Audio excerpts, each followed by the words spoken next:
ahora a Guillermo David. Guillermo David es director nacional de Coordinación Cultural de la Biblioteca Nacional Mariano Moreno, premio Conex 2024, escritor y traductor. Y Guillermo David va a focalizar, el título de su ponencia es El fenómeno de Benigno Villanueva, el gaucho del zar. El personaje de una síntesis de Benigno Villanueva es el increíble destino de este personaje histórico conocido como el gaucho del zar, analizando la interacción entre la identidad criolla argentina y la historia del Imperio Ruso. Guillermo. Bueno, buenas noches, muchas gracias por la invitación, gracias Lina. Es un trabajo en progreso, voy a adelantarles los principales resultados. El laboreo de los siglos había dispuesto que la región de Corasmia, en la actual Turkmenistán, se transformara apenas en una brumosa materia de leyenda cuando la modernidad, asusada por el descubrimiento de oro, puso el ojo imperial sobre Yiva, su capital.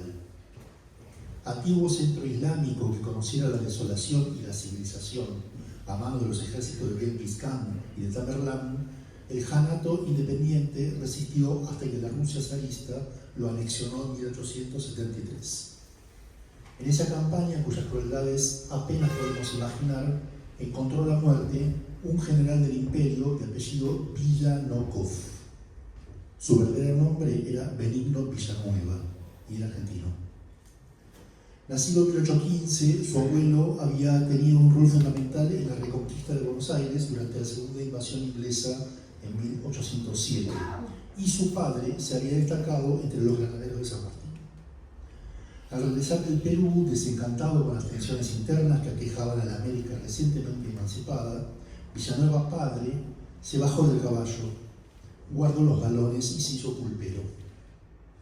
Como escribe Pastor Obligado en Tradiciones Argentinas, un libro canónico de los cronistas del siglo XIX, sobre el siglo XIX, donde ofrece una semblanza de la familia, Obligado dice: los horizontes de la patria comenzaban a entenebrecerse y aún las glorias nacionales se desvanecían. Aunque desaconsejó a sus hijos Benigno y Pío que tomaran la carrera de las armas, ambos persistieron en honrar el oficio de sus mayores.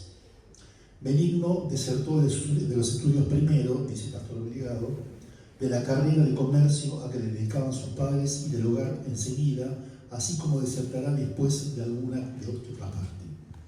Sin embargo, la asunción de la carrera militar se dio casi sin querer, una noche de jarana en la que, jugando al billar con un amigo íntimo, se fueron a las manos por una estupidez. Empuñe si es hombre, desafió Villanueva. La suerte estaba echada.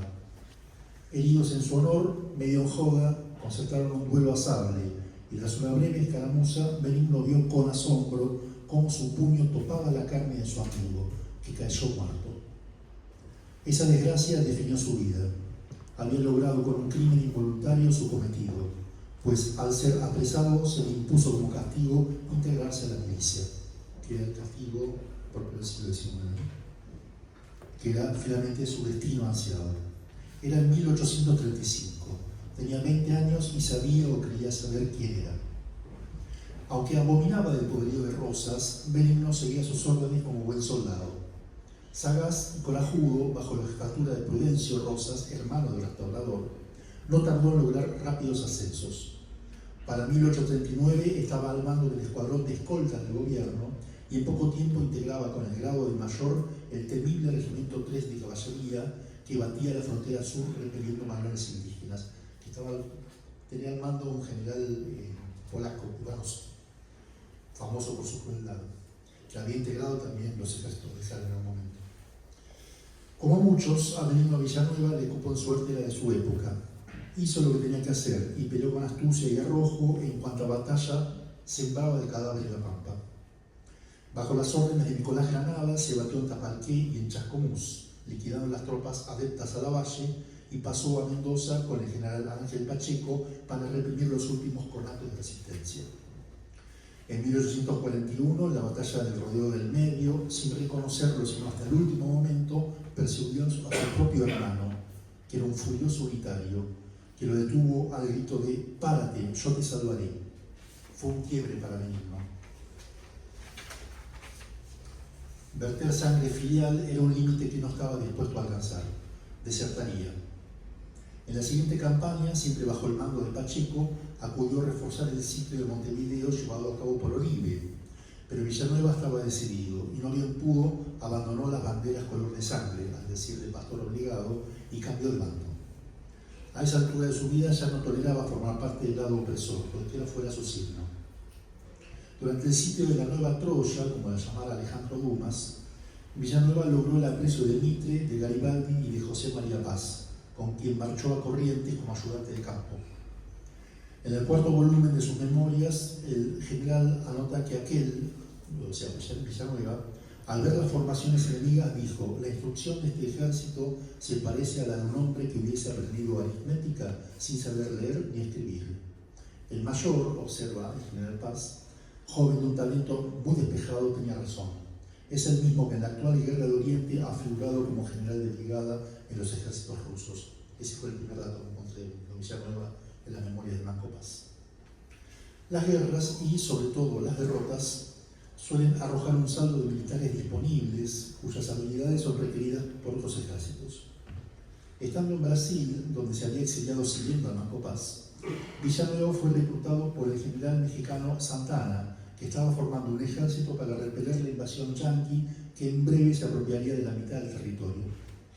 El ya para entonces veterano guerrero argentino marchó al combate con su acostumbrado entusiasmo, que se esfumó rápidamente ante las derrotas de Angostura, Buenavista y Sacramento. El final anunciado se produjo en abril de 1847, cuando el general Scott venció definitivamente al ejército mexicano en Cerro Gordo. Caídas Chihuahua y Puebla, Villanueva abandonó el ejército y marchó hacia California. Cansado, tras tanta derrota, la fiebre del oro le hizo asumir el oficio que su padre le indicara inicialmente: se hizo comerciante. La afluencia masiva hacia aquel territorio hostil de personas enceguecidas por la posibilidad de riqueza fácil le dio la ocasión de enriquecerse rápidamente, aprovisionando a colonos y aventureros de toda la Haya. Pero cuando hubo amasado una considerable fortuna, Villanueva se fue a España, donde se dedicó a dilapidarla en el juego y la noche. En esas circunstancias conoció al general Juan Prim y Prats, jefe del Partido Progresista Español, con el que entabló una amistad instantánea. Según observa Pastor Obligado, en todas partes fue bien acogido por su caballerosidad, su afable trato, su inteligencia y amables maneras, la pasmosa facilidad para hablar todos los idiomas, aunque ni el propio escribía correctamente. Por sus excelentes prendas y atrayentes modales, como por su galantería y buen porte, Villanueva convirtióse enseguida en el niño mimado de su jefe. Junto al general Prats marchó a París, donde en 1853 le fue encomendada una misión como observadores en la guerra de Crimea que enfrentaba a Rusia con el Imperio Otomano. Ya en el teatro de operaciones recorrieron los bivacs de las fuerzas francesas, inglesas, italianas y turcas que se habían unido contra Rusia. A Villanueva no le gustó lo que vio. No creía justa la agresión de tantas potencias contra una sola nación. No lo pensó demasiado, y Prim, el general Prim, su amigo, hubo que resignarse a perder a Villanueva, que se iba, como había aprendido de Don Quijote, a defender a Mandeville. El ejército cosaco, donde fue recibido con brazos abiertos por su experiencia militar, Villanueva descollaba como jinete y jefe de hombres, pero sobre todo por su arrojo y valor en la batalla. Incorporado al primer regimiento de la edición 31 de Caballería del Imperio, al mando del coronel Ponetin, lo destinaron a operaciones de guerrilla en la vanguardia, donde aplicó tácticas criollas. Con pequeñas avanzadas de jinetes practicaban emboscadas y operaciones sorpresa, describe un cronista. Había enseñado a los soldados el uso de las boleadoras y el lazo para anular la caballería enemiga y a quemar los campos para acercar la infantería. La experiencia argentina, desconocida en aquellas tierras, rendía sus frutos. Alguna vez, recordando la indolencia de los ejércitos franceses que conocían Montevideo, capturó con apenas un puñado de hombres a toda una brigada francesa. Aunque le indicaban las operaciones más riesgosas, Villanueva no se arreglaba y, observador obligado, fue ascendido en el escalafón y en el concepto de sus camaradas y jefes a medida que morían sus superiores. Cuando cayó en combate el coronel Ponikin, su comandante y amigo, Benigno heredó el cargo, que honró con gran pericia. Heredó el cargo y la esposa. Porque en el hecho de muerte, Ponikin le pidió que cuidara a su esposa y finalmente terminó siendo la mujer de Benigno. Finalizada la guerra, ostentando el grado de general, fue condecorado por el zar Alejandro II y se casó con la viuda de Ponikin, que le fuera encomendada con el último aliento, siendo su padrino el duque de Medinaceli, embajador de España ante la corte imperial. En ese acto, Villanueva cambió su apellido a Villanokov, pero al poquísimo tiempo no tardó en marchar hacia su destino final en Jiva, donde presuntamente moriría en las batallas libradas contra la rebelión independentista de los descendientes de Gengis Khan. Tenía 57 años.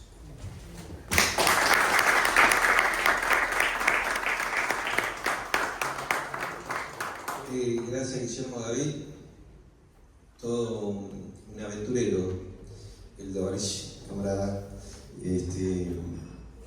Aparte, en esa época y en esa guerra, ¿no? En la guerra de Crimea, que fue una guerra terrible, quizás fue una de las primeras guerras modernas, corregime vos, Guillermo, no sé si fue por la crueldad también que se llevó a cabo, y aparte porque se empezaron a emplear muchas nuevas armas, como quien dice, y lo que vos acabas de citar, el tema de varios imperios juntos contra Rusia, ¿no?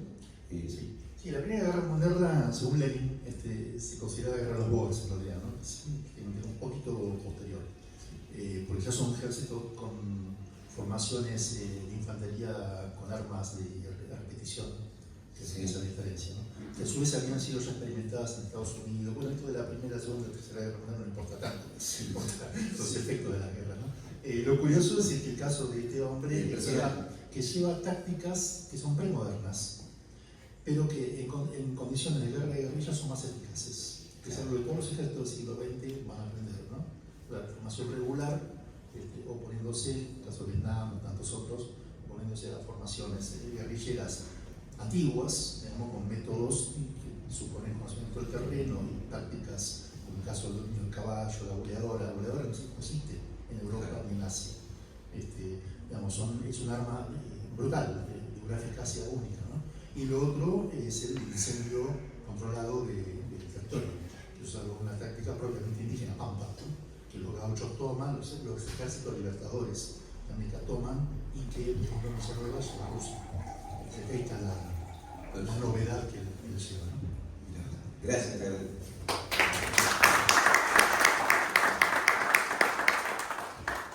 Gracias, Guillermo. Bueno, continuamos. Ahora le voy a ceder la palabra a Verónica Diego. Verónica Diego es licenciada en Museología, responsable de la biblioteca del Museo Nacional de Arte Decorativo y guía especializada, ¿no? Que viene en representación de su director, que es Hugo Pontoliero. La ponencia de Verónica va a ser, lleva como título la colección Subo en el corazón de Buenos Aires, pero va a retratar y va a subrayar sobre la princesa Rosario de Subo, sobre la historia de la donación de las obras maestras de la miniatura retroartística y objetos de valor artístico al patrimonio permanente del Museo Nacional de Arte Decorativo.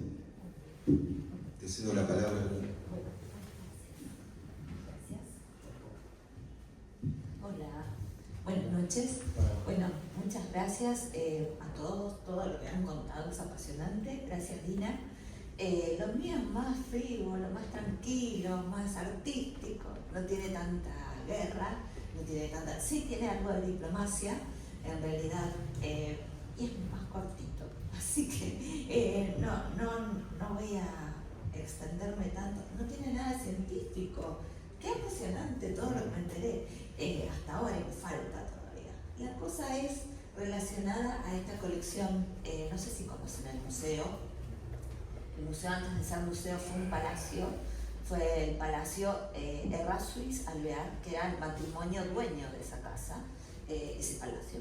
Se lo mandan a construir especialmente y lo construyen. Está todo muy relacionado con las historias que han contado, está relacionado con ese periodo. Lo mandan a construir este matrimonio, que era Josefina Alvear con Errázuriz, que era chileno, en 1911. Terminan de construirlo en 1918 y ahí se instalan a vivir. Por circunstancias económicas del país y políticas, en el año 36 lo tienen que poner a la venta porque ya no lo podían mantener, no era lo mismo en la época que lo mandan a construir a ese momento argentino, de golpe de Estado incluso. Así que con la presidencia de Justo lo ponen a la venta y aparece el Estado como comprador. Por eso es que el museo es de todos. No se convierte ni en una embajada, ni lo derriban para hacer un edificio. Se convierte en museo, por suerte, y dentro de esa situación, todo lo que tenía este matrimonio coleccionado pasa a formar parte de esta colección permanente del museo.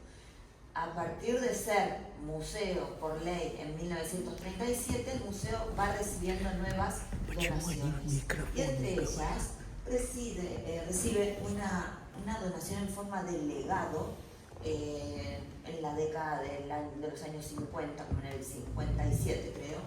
Este personaje que es esta señora argentina, Rosario Schiffner de Zuboff, era una argentina casada con un conde ruso en la década del 20. De hecho, en el 24 tienen a su primera hija, que es Tatiana, esta es Rosario, esta es Tatiana, es su hija. La señora que vimos recién es la persona que al quedar viuda de este conde ruso, acuérdense que era una señora argentina, pero ya convertida en condesa de Zuboff, por la relación con su marido, y viviendo incluso en Ginebra, de Argentina, obviamente se conocen en París como matrimonio. Cuando nace esta hijita Tatiana, Tatiana corre su infancia y adolescencia en Europa y tiene un accidente de automóvil y muere con 33 años en Punta del Este. Tengan en cuenta que la madre era argentina, así que venían acá a Argentina, pero esta señora se encuentra viuda de su marido, conde, y sin hija, sin tener a quien dejar toda esta gran colección de pintura que había heredado de su marido, que era una colección fabulosa, y decide donarla al museo en forma de legado, como les digo. Al ser un legado, el museo se ve en la obligación de exhibirla en forma permanente. No se puede mostrar cada tanto algo de la colección. La colección está formada por grandes cuadros, medianos y pequeños. Los pequeños son todas miniaturas, valiosísimas. Estos chiquititos que ven cada tanto son este tipo de miniaturas. Están exhibidas en esta sala. Cada vez que vayan al museo van a encontrar en esa sala enorme, es creo que una de las salas más grandes, destinadas a exhibir toda esa gran colección porque es, como les digo, valiosísima. Hay pintura inglesa, francesa, holandesa, rusa, por supuesto, y solamente mostré algunas imágenes como para que tengan en cuenta que ese es un cuadro hermosísimo, holandés, es fabulosa. La colección que tenía este señor era genial. Lo gracioso, que se los puedo contar rápidamente y ya doy por terminada mi ponencia, es la relación, cómo llega toda esta pintura a este señor. Este señor, conde Zuboff, era nieto del primer señor Zuboff, nombrado conde por Catalina la Grande, en la época de ella como emperatriz. Como ustedes sabrán, tenía un montón de amigos, podríamos decir, con los cuales se divertía mucho, pero parece que uno de estos amigos con los cuales se divertía tanto era este señor Zuboff, que era tan divertido que lo decide nombrar conde. A partir de ese título nobiliario de este señor, que empieza a tener toda esta gran colección, Obviamente este señor tiene hijos y nietos. Y uno de esos nietos se casa con esta argentina, Rosario, que la conoce en París, como ya les conté. Así es como llega el origen de esta colección, que es apasionante, no solo la colección, sino la historia que conlleva. Y bueno, por supuesto que los invitamos en nombre del museo a venir a verla y a conocerla, porque es entretenida, es fascinante y interesante, junto con toda esta historia que les acabo de contar. Muchas gracias.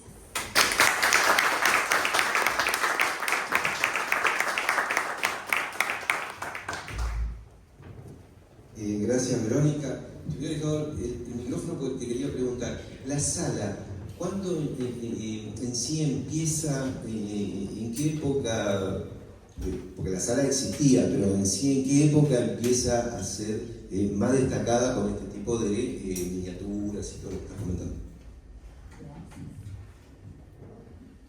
Como les conté, al ser un legado y al tener que exhibirse en forma permanente, hubo que buscar dentro del palacio un lugar lo suficientemente grande como para poder exhibir todo.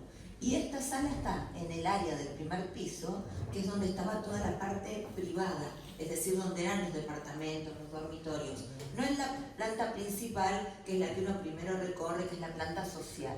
Pero se le dio el destino en esa sala, que era en realidad un salón familiar. Era una sala que no era ni dormitorio ni biblioteca, era realmente el salón donde esta familia, estos Errázuriz Alvear, que era una familia de 4 integrantes nada más, era un matrimonio y sus 2 hijos, era el lugar donde realmente se reunían, porque todo lo demás enorme que hay en el palacio abajo, realmente lo usaban solamente cuando había invitados destacados. Acuérdense que Errázuriz era diplomático, así que, y ella, Josefina Alvear, por ejemplo, entre el 22 y el 28, fue prima del que fue presidente de la Nación, de Marcelo T. Alvear.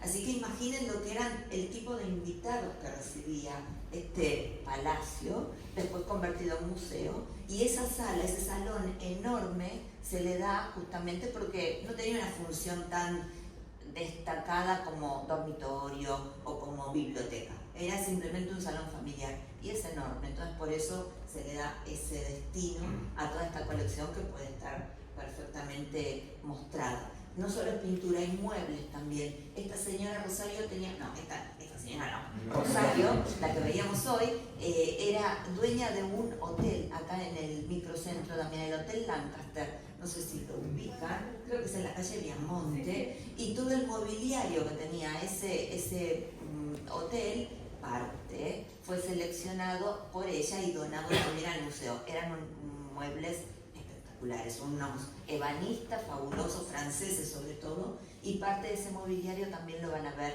en este salón. Gracias.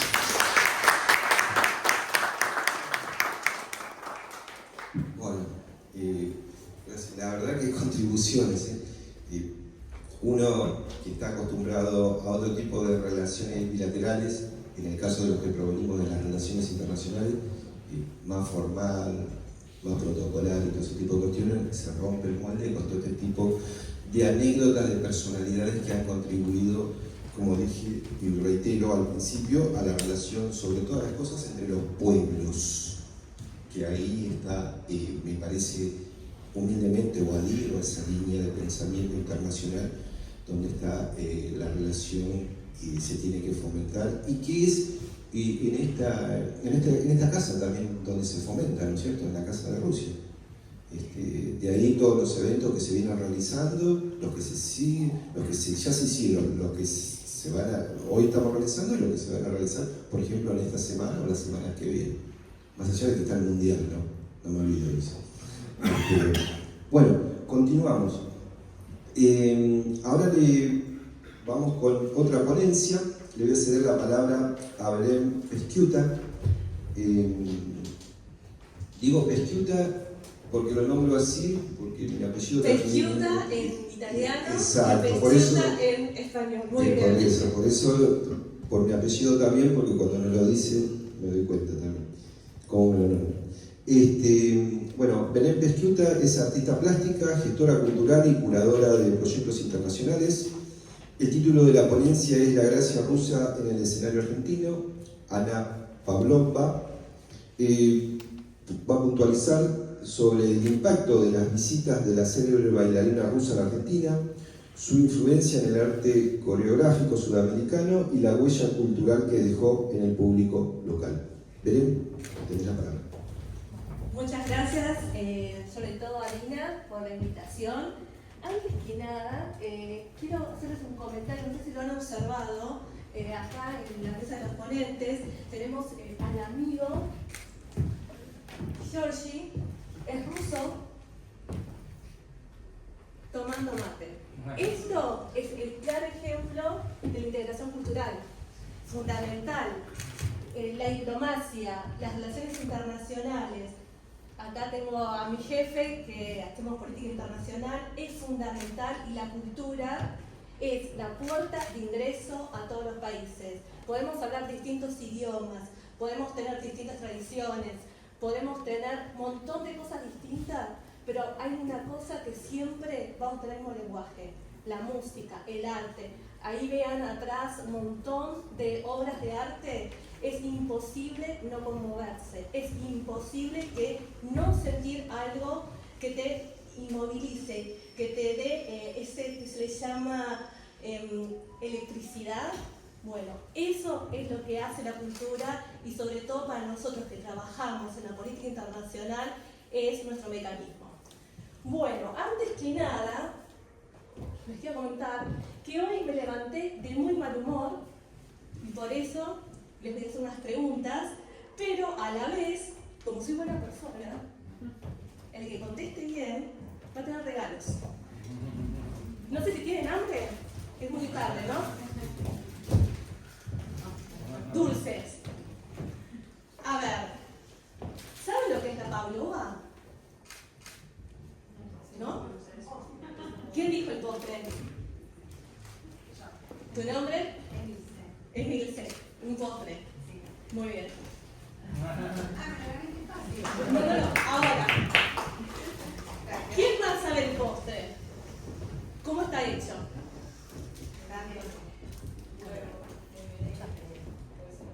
¿Huevo? No. ¿Cómo escribe? Merengue. ¿Tu nombre? Delphi. Merengue y ¿qué más? Dulce de leche. Dulce de leche, muy bien. ¿Qué más lleva arriba? Frutas, muy bien, excelente. ¿Y saben por qué tiene esos ingredientes la pavlova? El color, el aroma, la textura. ¿Qué? Muy bien. ¿Cómo se llama la bailarina? Muy bien. Me han sorprendido, la verdad. Impresionante. Es verdad. Antes de hablar de Ana Pavlova, les quería comentar que por qué surgió la pavlova. Lo que comemos un montón de veces. La pavlova surgió, en realidad hay como una guerra entre New Zealand y Australia. ¿Por qué? Ana Pavlova en su gira mundial, de las varias que hizo, estaba en, no se sabe si en New Zealand o en Australia, y quería algo dulce. Entonces, el chef de uno de los hoteles donde ella estaba se asombraba, porque estamos hablando de una bailarina de las más conocidas en su época y que dejó un legado impresionante hasta el día de hoy. Veía su tutú, su vestido, la forma en que bailaba y empezó a decir, el merengue es la base sólida que ella tenía, que después le voy a contar un par de detalles. Y toda la parte de la crema es el famoso tutú de ella. Hay una obra que es la más importante de todas, que vamos a ver después un pedacito, que es lo que destaca de ella. Las frutas, ¿por qué es? Porque es el coronar de su legado. Por eso la pavlova. Después se fue popularizando en todos lados y hoy por hoy es uno de nuestros postres preferidos también en Argentina. Por eso hay muchas cosas, no solamente la bailarina, sino también la parte gastronómica, porque la gastronomía también es parte de la cultura. ¿Quién no le gusta comer algo o ir a la casa de un familiar, de un amigo, o mismo esta cooperación con otros países que vamos adquiriendo un montón de ingredientes? Si vamos al caso de la ruta de la seda, ¿cuántas especias hemos incorporado a lo largo de la vida? y aquí estamos con una impronta de un poquito de cada país. Un poquito de cada país somos nosotros. Por eso es muy difícil decir que somos originales. Eso es lo que nos representa. Pero bueno, vayamos a Ana Pavlova. Ana Pavlova, como le estaba comentando, marcó un quiebre a nivel mundial. Ella estudió desde muy joven, pero tenía un pequeño problema. En ese momento, estamos hablando de 1800, 1900, al comienzo de 1900, las bailarinas de ballet tenían otro cuerpo, otra contextura, porque se decía que tenían que tener un cuerpo bien rígido, duro, por los saltos. Ana Pavlova era completamente distinta, era delgada, con unas piernas enormes, largas, y además tenía un problema en los pies. Para esa época, tener un problema en los pies era exclusivamente no poder bailar. Pero la perseverancia, y creo que eso es algo además muy importante de ella, no puso un límite a su carrera, sino que siguió entrenando, siguió perfeccionando y además hizo un quiebre en algo fundamental, la ropa. Ustedes saben que las bailarinas, o sea, el calzado de las bailarinas, ¿por qué es así? Ella tenía un problema de su puente del pie, entonces necesitaba algo rígido.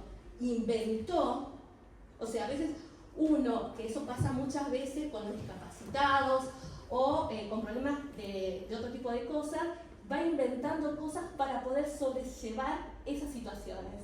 Y ella puso la base del calzado. Al comienzo, cuando ella mostraba su forma de bailar, imagínense en esa época, había mucha censura y hasta la acusaron de querer hacer trampa para bailar mejor. Posteriormente se comprobó, años después, que esa forma de zapato mejoraba no solamente el rendimiento de las bailarinas, sino también que les hacía saltos más grandes. Ahora les quiero mostrar un video de Ana, ella bailando. A ver qué les parece este video, para que vean la forma y el dramatismo que ella bailaba. Antes que les comente una de sus grandes ballet de ella. Este video.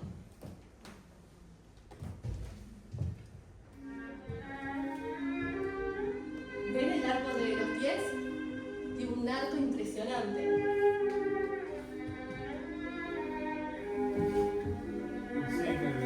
Muy bien. No tengo el fajón.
Que bailó y el que la llevó, creo que a la fama mundial.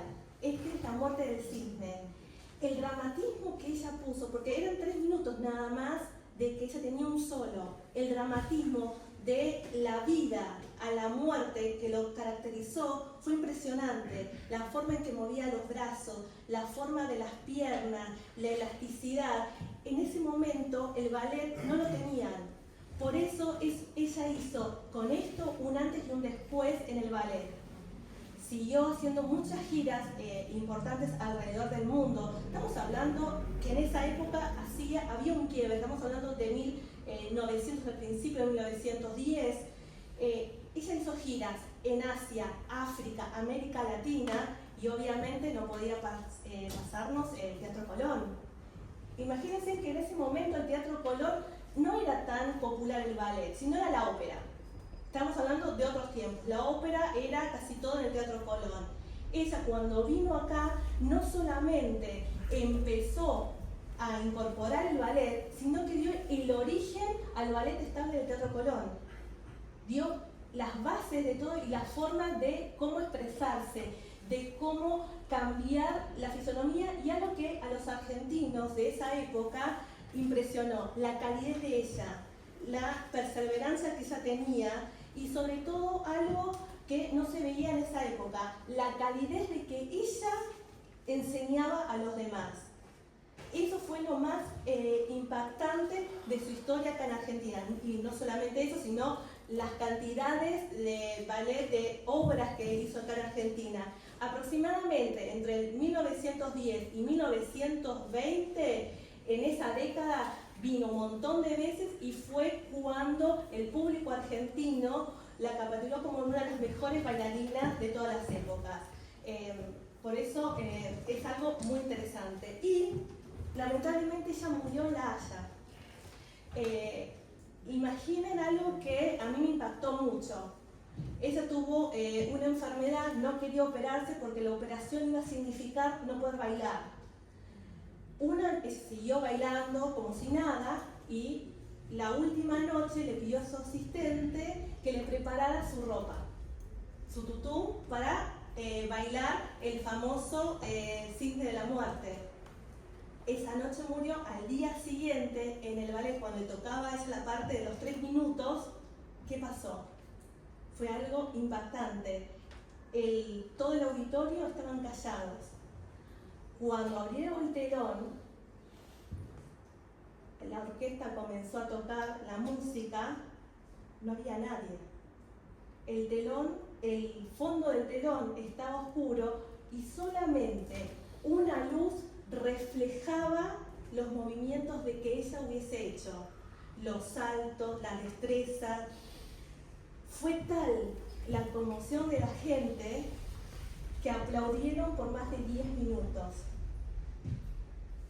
Eso nadie se lo olvida, y eso fue algo tan impactante, que hasta el día de hoy se recuerda como este ballet el gran más maravilloso de todas las épocas. Así que bueno, espero que les haya gustado.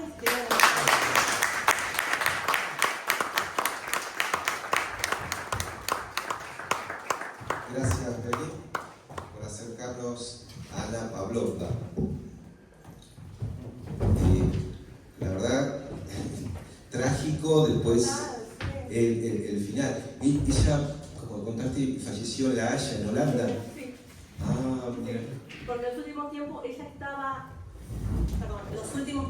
estaba viviendo allí. ¿En qué año? Te digo, no casi los 50, 1931. Tenía, no llegó a cumplir los 50 años, 49 años, re joven, muy, muy joven. O sea, toda su vida fue para el otro, para cambiar las bases del ballet, para enseñar y sobre todo como es para llevar al ballet de Rusia por todos lados. Así que, tengo una pregunta. Por favor, Ahora estoy trabajando en Bolivia, revisando en la biblioteca boliviana, vi que en la época de los 40 en Cochabamba tenían una escuela de ballet tipo Ana Pavlova. ¿Era como franquicia o simplemente pusieron el nombre? No, le pusieron el nombre. Sí. Bueno, interesantísimo. Otro aplauso para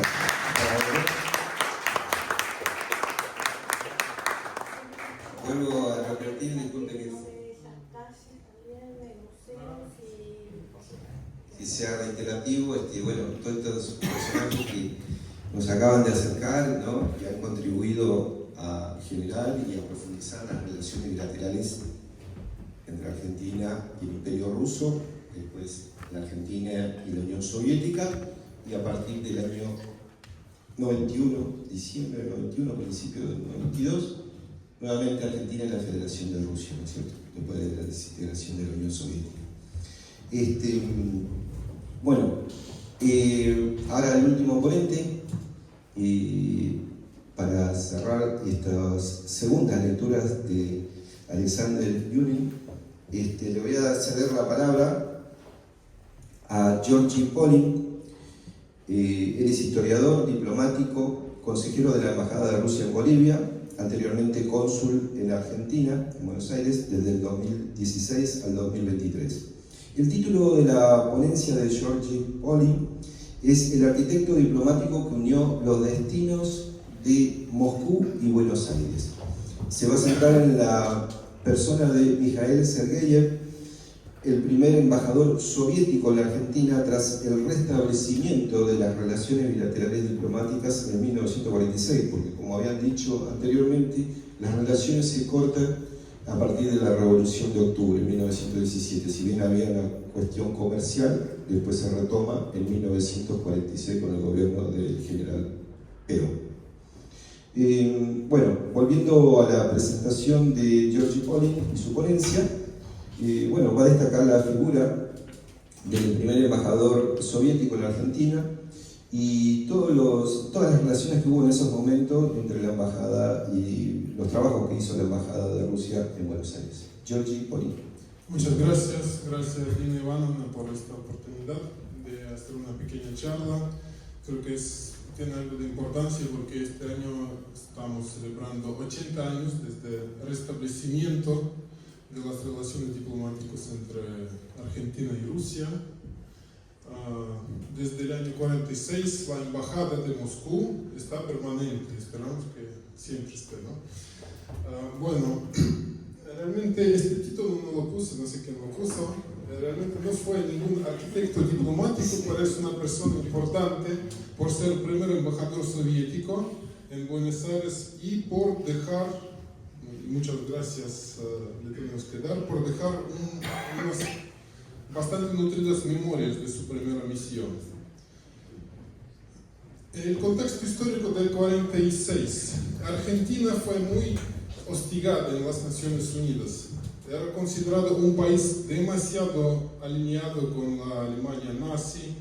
En las primeras sesiones de Asamblea General de la ONU, argentinos eran como tratados muy mal, y Argentina obviamente quería encontrar una solución de mejorar su imagen, de mejorar sus relaciones con los poderosos, los aliados que vencieron en esta guerra, y también existía desde décadas una fuerte presión popular por tener relaciones diplomáticas con Rusia.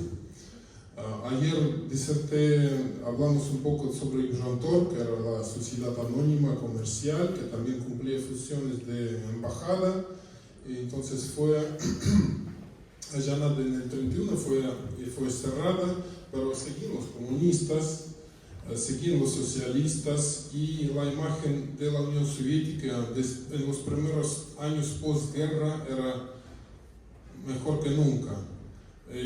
La Unión Soviética estaba en el auge de su gloria, diría, imperial, y lo vamos a ver. Entonces, como siempre, hablé de esto ayer, como siempre, el ritual de la diplomacia soviética y de las diplomacias socialistas siempre era mandar primero una misión comercial. Tipo, hablamos del comercio y de paso también hablamos qué tal si abrimos embajadas, ¿no? ¿Están de acuerdo? La misión comercial estaba en Argentina desde el año 46. Estos son recortes de los periódicos de la época. Podemos ver la escala. Estos son los emigrantes: bielorrusos, ucranianos, lituanos, armenios, mayo del 46, agasajando a la representación comercial soviética. Esta delegación que vino primero. Para el junio ya tenían acordado abrir embajadas, y no fue alguien fue con el mismo general Perón, que recién había ganado las elecciones. Es un detalle importante que el tema de abrir embajada, de restablecer relaciones con la Unión Soviética, era estrictamente de Perón, porque también tenía el gobierno saliente, pero él quería todo el mérito para sí mismo. Y como bien se sabe, en el primer gobierno de Perón había varios varios ministros comunistas.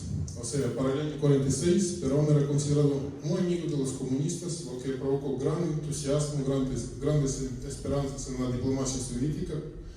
Recordemos que hasta la Revolución Cubana todavía faltaban casi 15 años. Pensaban que qué tal si podemos tener una puerta de entrada, ¿no? a América Latina, a América del Sur, si vamos a tener un gobierno amigo en Argentina, muchas cosas podrían suceder. Esta es una foto de los representantes de esta misión comercial en una bolsa financiera de Buenos Aires, donde también les dieron una bienvenida. Fotos de él. Es el Konstantino Shevelov, que era realmente el primer representante de la época, y después, cuando vino el embajador Sergeyev, él trabajó algunos meses más encabezando la representación comercial. Bueno, acá el embajador Mikhail Sergeyev. Una interesante trayectoria, para mí es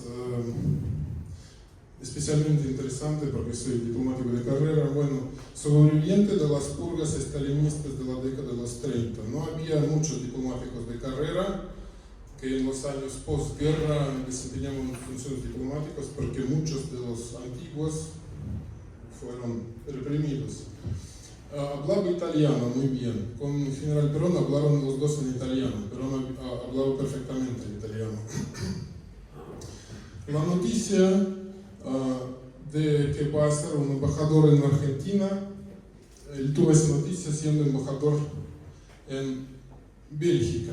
Pero Bélgica es un país europeo que estaba en ocupación, ocupado por los aliados, primeramente por los alemanes, después por los aliados. Entonces era un contexto de un país recién saliendo de la guerra.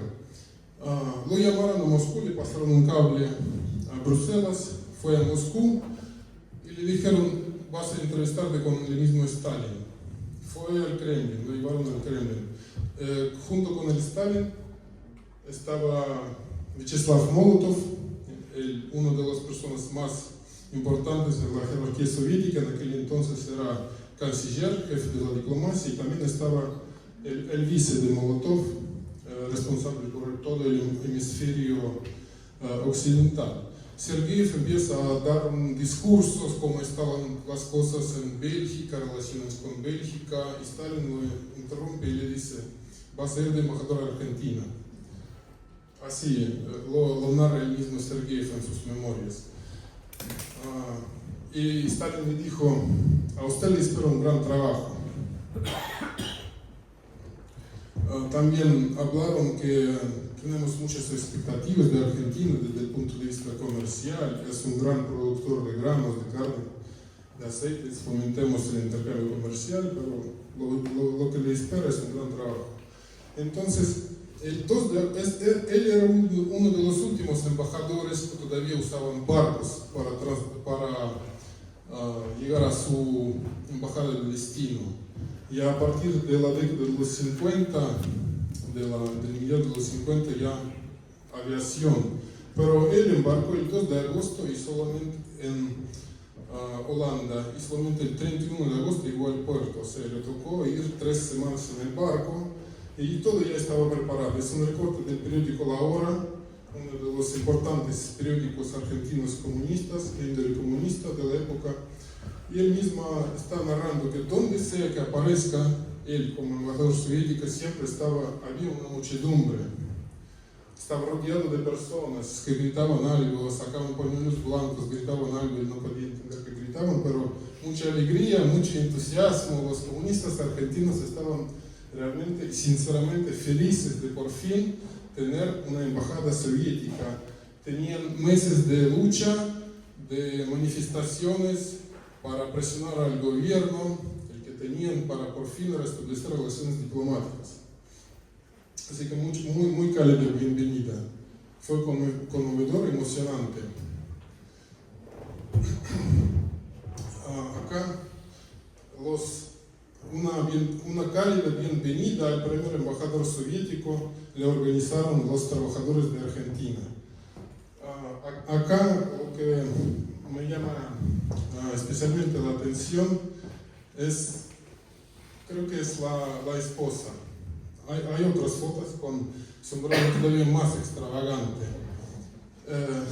En la historia, en el contexto de la historia de la moda soviética, eso se llama chic de trofeos, trofei chic. Cuando ellos, vencedores en la guerra mundial, tuvieron acceso a los países de Europa occidental y podrían apropiarse de las prendas de lujo que antes no podían usar por dos razones. Primero, que el país era muy austero después de la revolución, y segundo, que estas cosas estaban consideradas de burguesía, de la clase enemiga. Pero todo cambió en el 45. El pueblo glorioso fue el pueblo vencedor, después de derramar mucha sangre, de sufrir mucho. Ahora no hay tabú para usar las prendas de trofeo. Y las esposas de los coroneles, generales, mariscales, diplomáticos, todos empezaron a lucir a veces demasiado extravagante en las recepciones diplomáticas. El que lo atendió y con que Sergei tuvo mucho contacto era el canciller argentino Juan Bramuglia. Lo describe como hombre flaco, pelinegro, y tenía, está mal, perdón, acá. Bueno, tenía muchos contactos, empezaron a verse a menudo.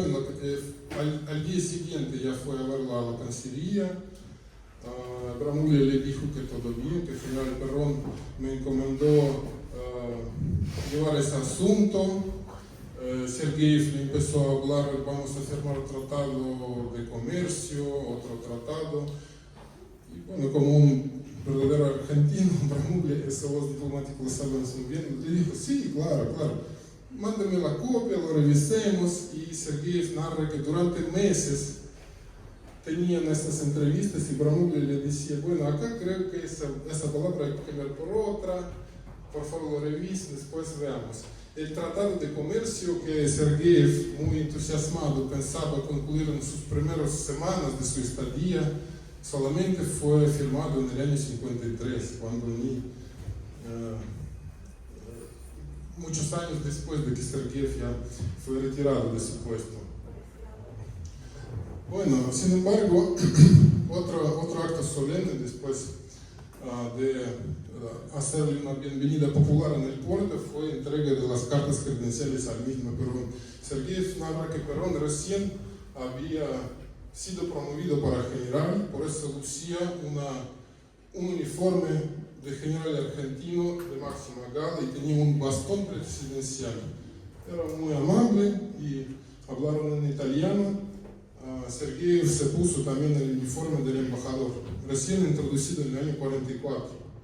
Como Rusia en esta época tuvo realmente en lo cultural un gran cambio de una estética revolucionaria de la clase obrera proletariado a imitar un imperio ruso realmente. Por eso podemos ver que casi todos los funcionarios Stalin les puso uniformes, hasta a los ferrocarriles y también a los diplomáticos. Hoy en día todavía sigue existiendo en la Federación de Rusia un traje, pero solamente lo ponen 2 veces en el año y solo los embajadores.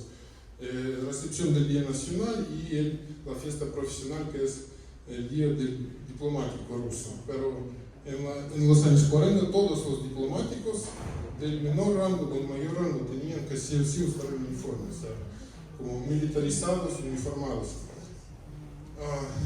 Vemos acá que en la estética de los uniformes argentinos todavía seguía una estética más bien del siglo XIX. Este tipo de uniforme podían tener a los diplomáticos del zar ruso. El protocolo exigía que el embajador entrante venga a ver al presidente en carruaje con una escolta de granaderos a caballo, pero llovía mucho y bueno, capaz para mostrarle a los soviéticos que ya también en Argentina entendía que era otra época, le entregaron lo llevaron en un auto de lujo con una escolta de motocicletas. que para aquel entonces era un cambio en el protocolo y más moderno, capaz. Acá vemos este auto, facilitado por la Cancillería Argentina y la escolta de motocicletas. A lo largo de la trayectoria de su visita del embajador soviético, mucha gente, que seguramente lo podemos ahora tener a certeza que no es como podría ser en un país como Unión Soviética cuando hicieron una manifestación como medio obligada, ¿no? Obviamente era gente que por su propia voluntad o tal vez por sus organizaciones sociales de trabajadores fueron a saludar a lo largo del trayecto al embajador del país socialista. Bueno, acá son algunas fotos de sus actividades. Podemos ver mucha comida, mucho agasajo, eso es en la mutualidad y en honor de una delegación búlgara. Después de la Unión Soviética, los países socialistas también hicieron abrir embajadas. También primero empezaron a mandar delegaciones comerciales que acordaban la apertura de las embajadas. Sergeyev acá está pronunciando un brindis con un micrófono. Con su uniforme de gala y acá también el tamaño del sombrero de su esposa. Es el año 46 o 47. También, como estamos dando esta charla en Casa de Rusia, en octubre de 46 se fundó el Instituto Argentino-Ruso de Cultura, que es una institución muy importante. Creo que después fue cerrada por razones políticas, pero ella tenía estrictamente las mismas funciones que hoy en día tiene Casa de Rusia: fomentar cultura, educación, ciencia y enseñar el idioma ruso. Sergeyev narra que en los primeros días se anotaron 50 estudiantes argentinos que fueron divididos en dos grupos y muy de a poco abrieron un tercer grupo.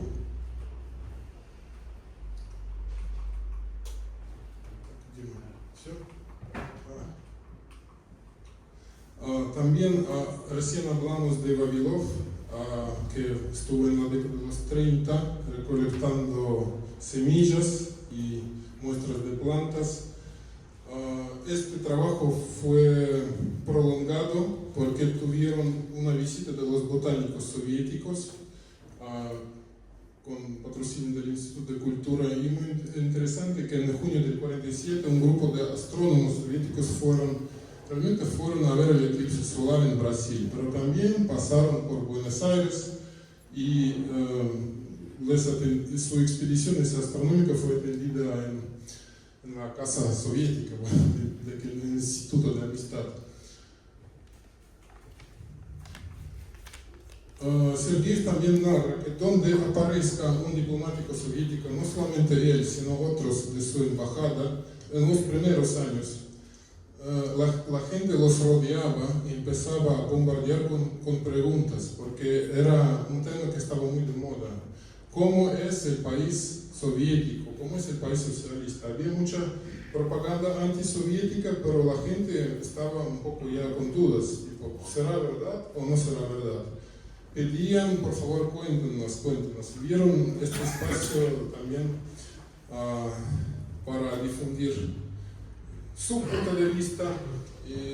La embajada empezó a publicar semanarios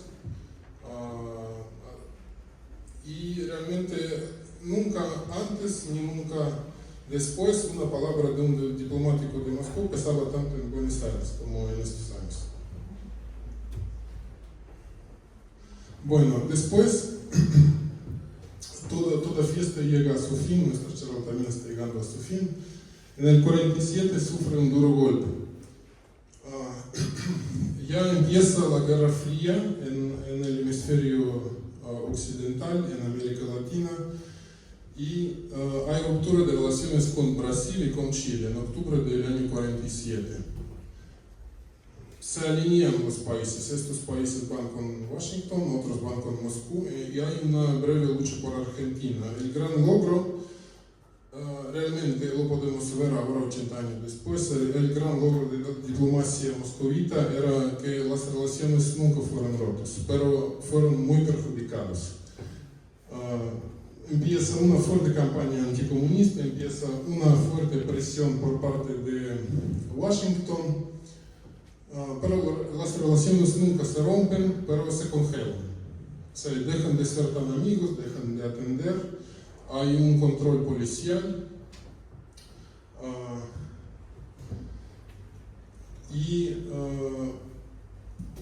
Perón deja de ser muy amigo de comunistas, tiene otra maniobra política, recién se hace muy amigo de comunistas otra vez ya al fin de su primer mandato, meses quizás antes de que lo derrocaron en el 55.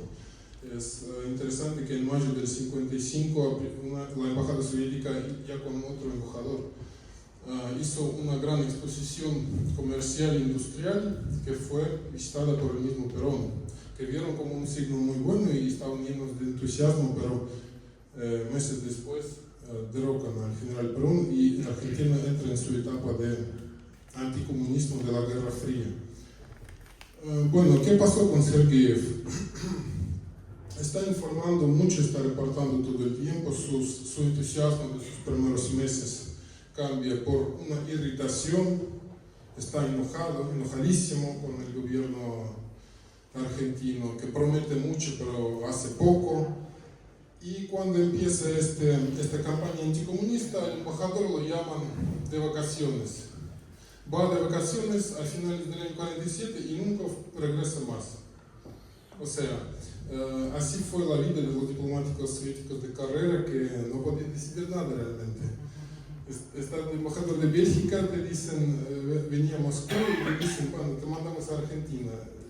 Después le dicen, saca vacaciones y ya no sos más embajador en Argentina. Pero bueno, después él fue embajador en Grecia, pero creo que Argentina siempre tomó una parte muy importante en su alma, porque en los archivos, en la hemeroteca de la Biblioteca Estatal de Rusia, vi que él escribió una tesis científica y se defendió la política exterior de la República Argentina en los años de la Guerra Fría, donde pudo poner todo su rencor, todo su enojo con los argentinos que prometen y no cumplen y que son simpatizantes de los nazis simplemente disfrazados de ser buena gente. Esa tesis fue clasificada, pero después en los años 90 la desclasificaron, pero una persona indiferente no se ocuparía, ¿no?, de esto, de escribir una obra como es la política argentina. También él recuerda que después de esta conversación con Stalin, cuando le avisaron, él tenía más o menos un mes para prepararse y fue a buscar por todas las fuentes posibles, los informes de la Cancillería en Moscú, bibliotecas, y se queja que hubo muy poca información sobre Argentina, que muy abstracto teníamos imagen de lo que es realmente Argentina. Capaz él, después de aprender y pasar un año y medio en Buenos Aires, quiso como cerrar esa brecha y escribió una tesis bastante nutrida. Después, ya que dije, el logro fue que no fueron rotas relaciones como en el caso de Brasil y Chile en el 1947, pero el gobierno de Perón ya estaba mucho más distante de Moscú.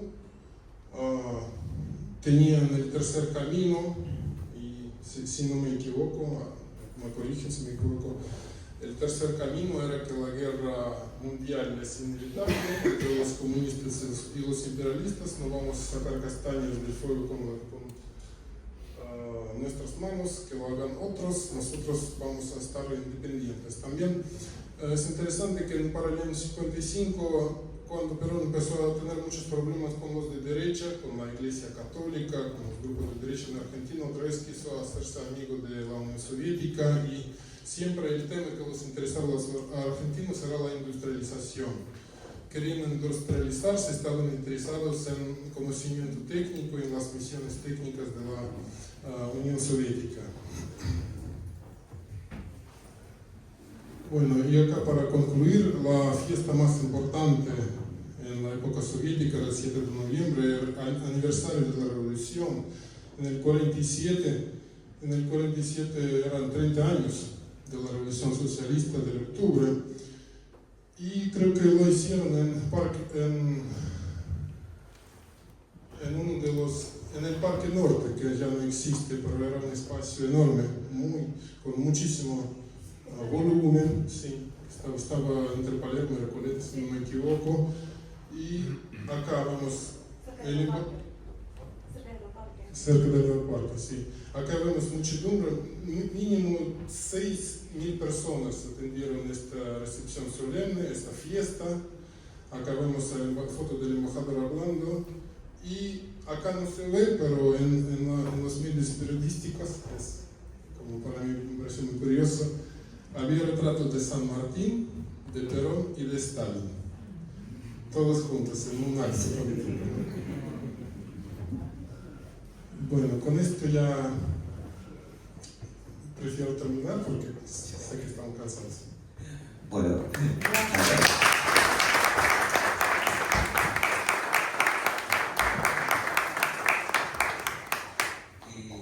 muy interesante, Sergei.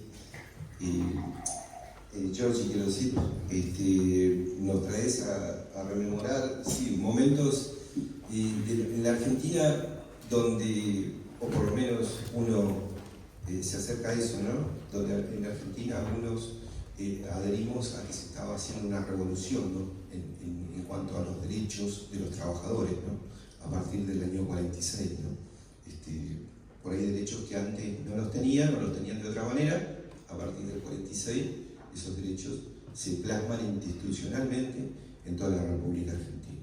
Y esa por ahí también, sin ofender, también es la diferenciación que por ahí tenemos, o tiene la Argentina, o por lo menos adhiero yo a esa línea, con el resto de Latinoamérica.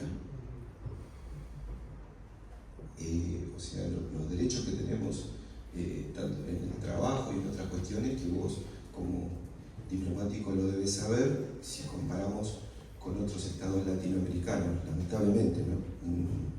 No quiero hacer comparación, pero lamentablemente ha ocurrido todo eso. Y después todo lo que has describido vos con respecto a que ahí se entró en una etapa bastante oscura después, en el 55, porque ahí ya se entró directamente en un enfrentamiento ideológico que acá en Argentina lo sabemos muy bien lo que pasó, ¿cierto? Sí, un último pequeño detalle. En los fondos del archivo estatal de Rusia hay bastante correspondencia de la primera embajada, y ellos eran como, no ahorraban plata en nada. Hay que destacar que los primeros 2 o 3 años la embajada estaba ni más ni menos en Hotel Alvear, alquilando un piso entero, ¿no? Y Sergeyev recuerda que cuando lo llevaron allá del puerto había una muchedumbre que le pidieron dar un discurso, y fue al balcón y dio un discurso desde el balcón como algún presidente latinoamericano, ¿verdad? Que era nada común en la Unión Soviética ya para la época. Y compraron muchos autos de lujo. En sí mismo, en finales de los años 40, un auto ya era un lujo, pero la diplomacia soviética gastó mucha plata, y hay estas peticiones de financiamiento que no queremos cederle nada a los ingleses ni a los americanos.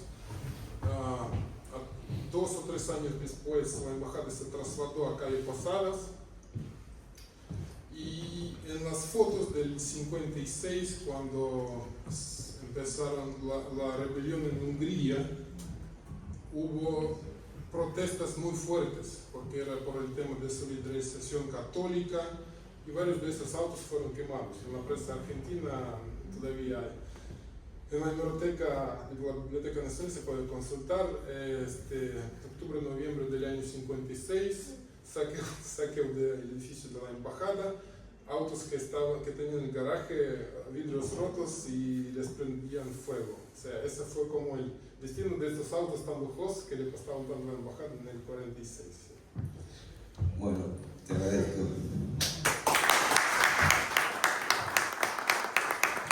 Bueno, Antes de volver a cederle la palabra a la directora de la Casa de Rusia, si podemos hacer muy brevemente alguna que otra pregunta. Acá a mi lado la doctora en Filología, Sabina Karimova, así como también está para responder Guillermo Stamponi, como también está Verónica Diego, como está también Augusto Piamonte, como Guillermo David, como Giorgi Polin y como Belén. Me olvidé el apellido, Pesquiuta. Ahí está. Si alguien quiere hacer una pregunta muy precisa, estamos abiertos a algún tipo de preguntas, más allá de que nos glorificaron con todos los conocimientos. Bueno, pero si no, le voy a ceder. Si no hay ninguna pregunta, si fueron